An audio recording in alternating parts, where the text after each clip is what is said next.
오늘은 12월 24일 누가복음 1장 39절부터 56절입니다. 44절이에요. 보라, 네 문안하는 소리가 내 귀에 들릴 때에 아이가 내 복중에서 기쁨으로 뛰놀았도다. 이제 마리아는 하나님의 천사의 말을 듣고 엘리사벳을 만나러 갔어요. 친척이거든요. 근데 엘리사벳은 이미 임신 중이었습니다. 우리가 알고 있는 것처럼 엘리사벳 복중에는 누가 있냐면 세례 요한이 이미 잉태되어 있는 상태였어요. 그 엘리사벳을 만나러 갔을 때 엘리사벳이 마리아를 보자마자 뭐라고 말하냐면, 보라, 네가 오는 걸 보고 네 복중의 태아를 보고 내 복중의 태아가 기뻐 뛰놀고 있다, 이렇게 말하고 있어요. 세례 요한은 복중에 있는 상태인 거예요. 그런데 예수 그리스도가 그 복중에서 마리아를 통해 온 걸 느낀 거죠. 그리고 기뻐 뛰노는 걸 볼 수 있어요. 이거는 성령의 은혜죠. 성령이 서로 교류하게 만드는 것이죠. 성령을 통하여 예수님인 걸 알게 하신 것이죠. 그러니까 엘리사벳도 깨달은 거예요. 네가 잉태한 건 하나님의 아들이 맞다, 메시아다라고 말하고 있어요. 이 모든 건 사람의 이성으로 이해할 수 있는 부분이 아니에요. 복중의 태아가 어떻게, 쳐다도 안 봤는데 어떻게 알 수 있겠어요? 엘리사벳도 복중의 태아가 정말로 메시아인 줄 어떻게 알 수 있겠어요? 그런데 다 알아요. 왜요? 다 성령의 은혜로 알아요. 우리가 예수님을 안 것도 성령의 은혜고, 우리가 예수님을 믿은 것도 성령의 은혜이며, 여러 가지 수많은 어려움에도 불구하고 지금도 믿음을 지키는 것도 성령의 은혜입니다. 여러분들에게 믿음을 주신 하나님을 찬양하고 그 성령의 은혜를 오늘도 기대하는 여러분 되기를 축원드립니다. 48절입니다. 그의 여종의 비천함을 돌보셨음이라. 보라, 이제 후로는 만세의 나를 복이 있다 일컬음이로다. 마리아가 말합니다. 이 여종의 비천함을 돌보셨음이라. 마리아는 자신이 어떤 존재인 걸 알아요. 나는 비천한 존재입니다 라고 고백하는데, 그런데 후대 사람들이 이제부터는 이 복중의 태아를 통하여, 메시아를 통하여 나를 복이 있다 일컬을 것입니다 라고 표현하고 있어요. 마리아는 특별한 사람이냐? 그렇지 않다는 거예요. 마리아는 특별하지 않아요. 우리와 같은 똑같은 보통 사람이에요.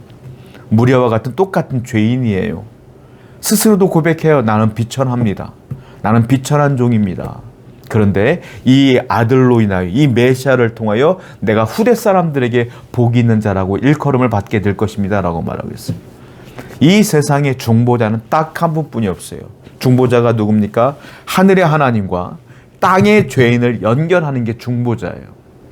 하늘의 하나님과 땅의 죄인들을 연결하는 유일한 분은 예수 그리스도밖에 없다.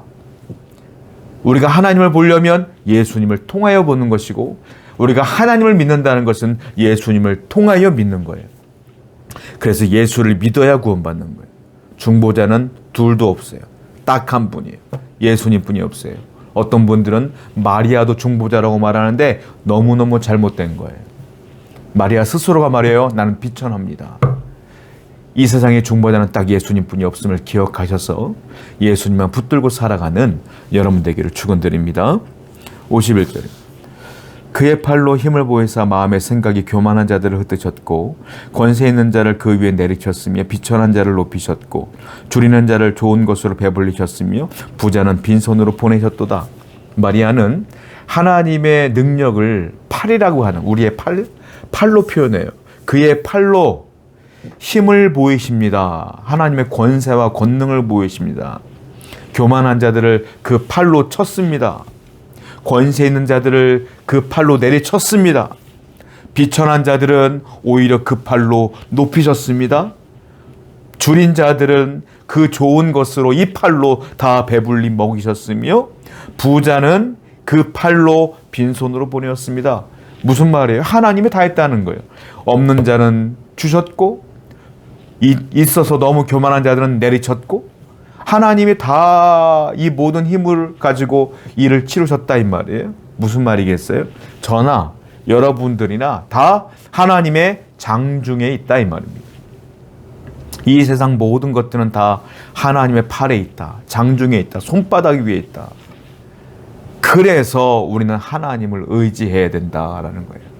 성도 여러분, 세상은 세상의 논리로 굴러가는 것 같지만 결국 하나님의 장중에 있는 거예요. 하나님이 지키시고 하나님이 흩으시고 하나님이 부으시고 하나님이 빼앗는 거예요. 그러므로 항상 겸손하게 하나님 앞에 엎드리는 여러분 되기를 축원드립니다. 54절입니다. 그종 이스라엘을 도우사 긍휼히 여기시고 기억하시되, 이스라엘이란 나라를 다시 찬양합니다. 이스라엘을 하나님이 도우셨습니다. 왜냐하면 불쌍히 여기셨습니다. 긍휼히 여기셨습니다. 무슨 말이냐? 마리아가 지금 잉태하고 있는, 천사를 통하여 예언받아 잉태하고 있는 이 메시아, 하나님의 아들 예수 그리스도, 너무 감격스러운 거예요. 그러면서 이런 고백이 나와요. 이스라엘을 긍휼히 여기셨군요. 하나님이 이 나라와 이 민족을 긍휼히 여기셨군요. 그래서 이 땅에 저를 통하여 예수님을 보내시는 것이군요 라고 고백하는 거예요. 왜냐하면 이때 로마의 지배 상태에 있었어요. 이스라엘은 로마가 지배하고 있는 때란 말이에요. 그리고 400년 동안 한 번도 예언자가 등장하지 않았어요. 선지자가 등장하지 않았어요. 말라기서 이후에 한 번도 400년 동안이나 하나님의 선지자를 보낸 적이 없어요. 그러니까 말씀으로 위로도 못 받아. 이민족으로 인하여 지배를 받고 있어. 나라가 불쌍한 거예요. 그런데 400년 후에 드디어 하나님이 이 메시아를 보내시는군요 라고 찬양하는 겁니다. 여러분, 때때로 우리는 그렇게 생각해요. 하나님이 나를 버리셨나? 왜 이렇게 어둡고 힘들지? 왜 대답이 없으시지?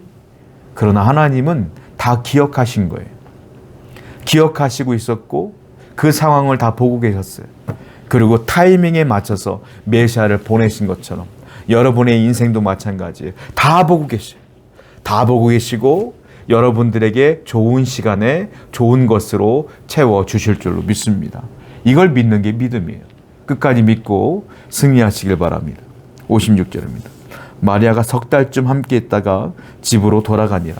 마리아가 엘리사벳 집에서 석 달쯤 같이 3개월 동안 있었습니다. 그런데요, 3개월쯤 지나니까 배가 올라오기 시작하는 거예요. 서둘러서 집으로 돌아가는데 어떻게 돌아갑니까? 평안하게 집으로 돌아가는 것을 보게 돼요.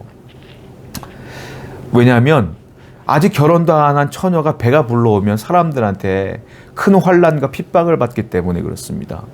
상황적으로는 마리아에게 불리해요.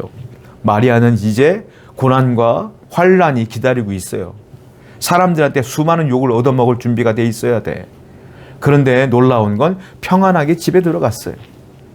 평안하게. 왜 평안하게 들어갔을까요? 확신이 있어서 그래요. 하나님이 내게 주신 놀라운 말씀에 대한 확신. 내 안에 있는 건 메시아인 것을 분명히 믿는 확신. 그러니까 평안한 거예요. 성도 여러분, 상황과 상관없이 성도는 평안해야 돼요. 왜냐하면 확신을 갖고 있으면, 믿음을 갖고 있으면, 그 믿음에 확신이 있는 분들은 흔들리지 않아요. 그런데 왜 불안할까요? 확신이 없어서 그래요. 하나님을 믿는다고 말을 하는데 순간순간 확신이 흔들려. 그러니까 매번 불안한 거예요. 매번 괴로운 거예요. 평안함은 믿고 확신한 자에게 주시는 선물입니다. 오늘도 하나님께서 도우실 확신을 갖고 살아가는 여러분 되기를 축원드립니다. 기도하겠습니다. 마리아처럼 하나님을 향한 믿음의 확신을 갖고 살게 해 주시옵소서. 언제나 주님께 겸손하게 주님의 팔 아래 거하는 성도 될 수 있도록 인도하여 주옵소서. 예수님의 이름으로 기도드렸습니다. 아멘.